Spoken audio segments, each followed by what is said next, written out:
Doom vivamus vivamus Epicureans. This is the Marvel Epic Collection Podcast One-Shot Edition. I'm your host, Nick Smith, and I'm joined by... Stojr from Stojr's Shelf. How's it going, Nick? Doing well, particularly since we are participating in Kurtis Findlay's Epic Marvel Podcast Reading Club. This one-shot is going to be our brief thoughts on today's issue, which is Uncanny X Men number 145, Kidnapped. Dave Cockrum officially rejoins on art, and he shares the art credits with Joseph Rubinstein, so Rubinstein sticks around. Okay, the villain Arcade has been kidnapped by Doctor Doom, and so his assistant, Miss Locke, kidnaps the people closest to the X-Men in order to force them to save Arcade. Well, Professor X gathers as many former teammates as he can, including our first return of Iceman, to go rescue the kidnapped family members. Meanwhile, Storm leads the X-Men to attack Doctor Doom's castle, only to find the whole thing was an elaborate trap. Doom and Arcade appear to be working together, and they succeed in capturing the X-Men, with Storm being imprisoned in an unmovable statue. All right, Stojr, what are your thoughts? Iconic cover to this issue. To start off with, I really like the relationship dynamic between Storm and Stevie is her name again? I'm trying to remember. Who is this again? The ballet, the ballet instructor. Yeah, I think Stevie's right. That's Stevie, right? Yeah. Stevie Hunter. That's it. Yeah. I kept wanting to say Stevie Nicks for some reason. I like that Storm's kind of being honest with her feelings there. And from a reader perspective, you're waiting for the other shoe to drop. Is this person going to turn out to be, some sort of villain or something like that? And is that why she has her guard up all the time? But I don't think it's as complicated as that. I think it's just, normal human emotions as it relates to, people being, stepping into your territory, so to speak. My eyes are adjusting to the Cockrum art, and have to get used to that. I don't think that there's anything bad in here. It's just, again, I enjoyed that version of Byrne's art so much in the previous volumes that I have to kind of just adjust my eyes, so to speak, and settle in for this. So Wolverine looks a little overly cartoonish. His hair is very pointy. On some of the issues, you get Alex is wearing a super 70s shirt underneath of his coat on that same page, on page 35. And this is 1981, 82, so I guess that's still in fashion and around. But again, I respect this art. I like this art. I'm not bashing it at all. It's just I like the other one better. So I'm just kind of, getting myself oriented to that. I really like that Iceman's back. I like that, we have him involved, that he's kind of at college drinking beers and knocking out a midterm all-nighter. I think that what I initially reacted to that, I was like, oh, you could have told me that was Peter Parker up until the point where he cracked open a beer. And I was like, all right, that's cool. I like that. The robots look a little cheesy. They almost look a little bit like Rom, or at least they kind of remind me of Rom.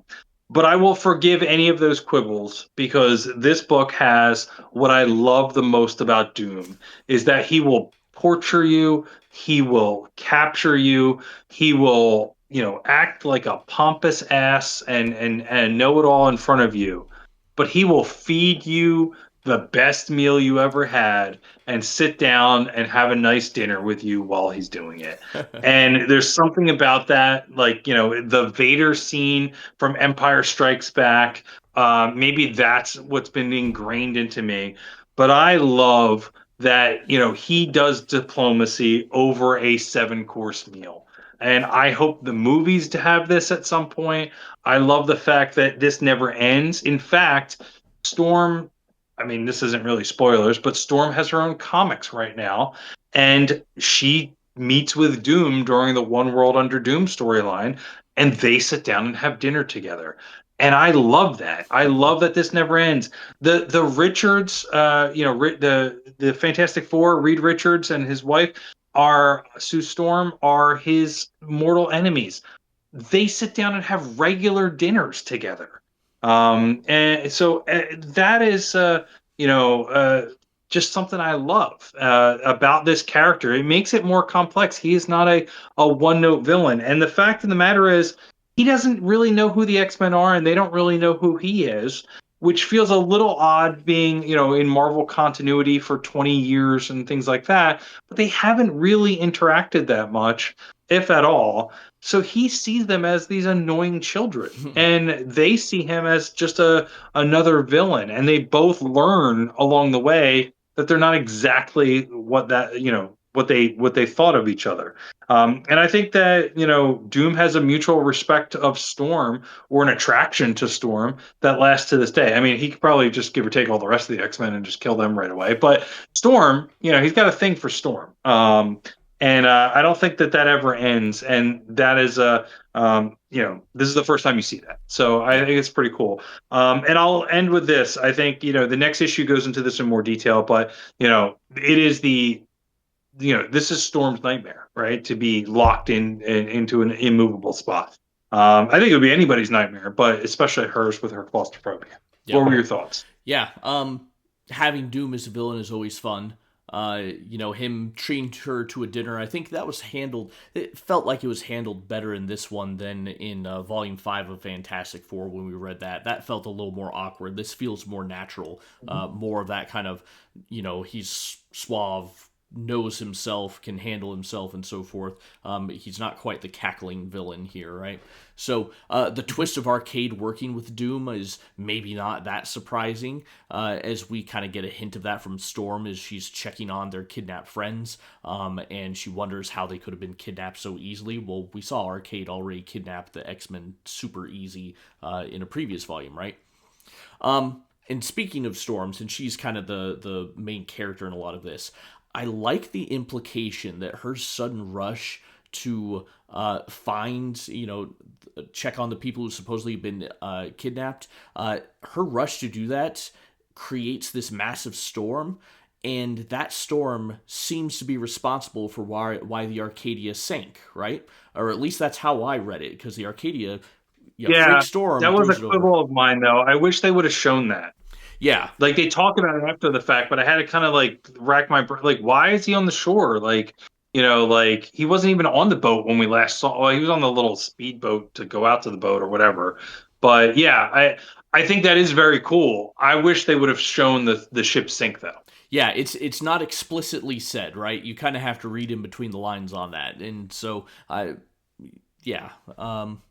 Anyway, I enjoyed it. This one I kind of have a bit of a nostalgia for, because for the longest time when I was a kid, this was the earliest X-Men book that I owned. I remember for a while I had it in one of those little, because in the '90s the X-Men were everything, right? So I had it in one of those little frames. I had it up on the wall in my room. I think it's back in my father's house somewhere, to be honest. I don't have my full comic book collection with me anymore, but yeah, always enjoyed this one just from that standpoint. Although I do have a no prize for this Great one. cover. Oh yeah, it's brilliant Yeah. cover. All right, let's hear it. All right, you're gonna like this one, Stojr. The Starving Children in Africa Award goes to Doctor Doom's spread, because I want to know, how are both he and Storm going to work their way through both a roast pig and a roast duck that you see, or a roast bird of some sort on there. Now, do you think Doom has this kind of spread every night? Because it seems like a massive waste of food to me. And I get the impression Doom is not the type of guy who enjoys leftovers. I could be wrong, but... Well, the great thing about these dinners with Doom is I don't think you ever see him eat, Oh, yeah, that's because right. He's got it's a... not like he's shoving a fork through the slit in his mask, Yeah. right? So he's already eaten. He just sits there and watches you eat And and holds on talks to to the you wine when you glass, right? He's not drinking it. He's just yeah, holding it. God, you which could is actually...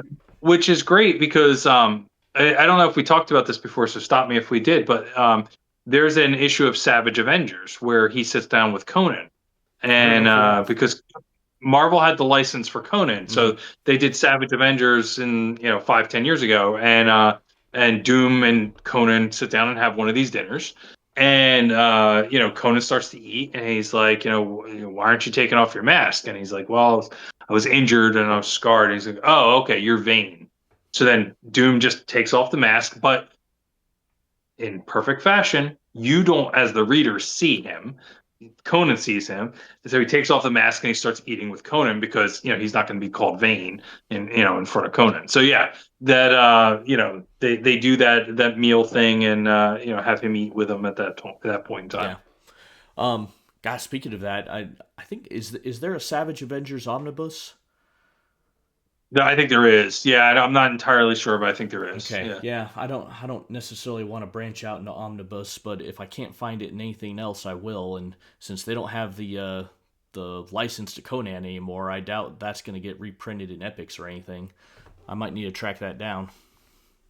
I wonder if they set up the licensing properly for that because he was in the Marvel universe. I don't So know. um, I feel like they announced something. So we'll have to look this up offline, but because we're not going to know here.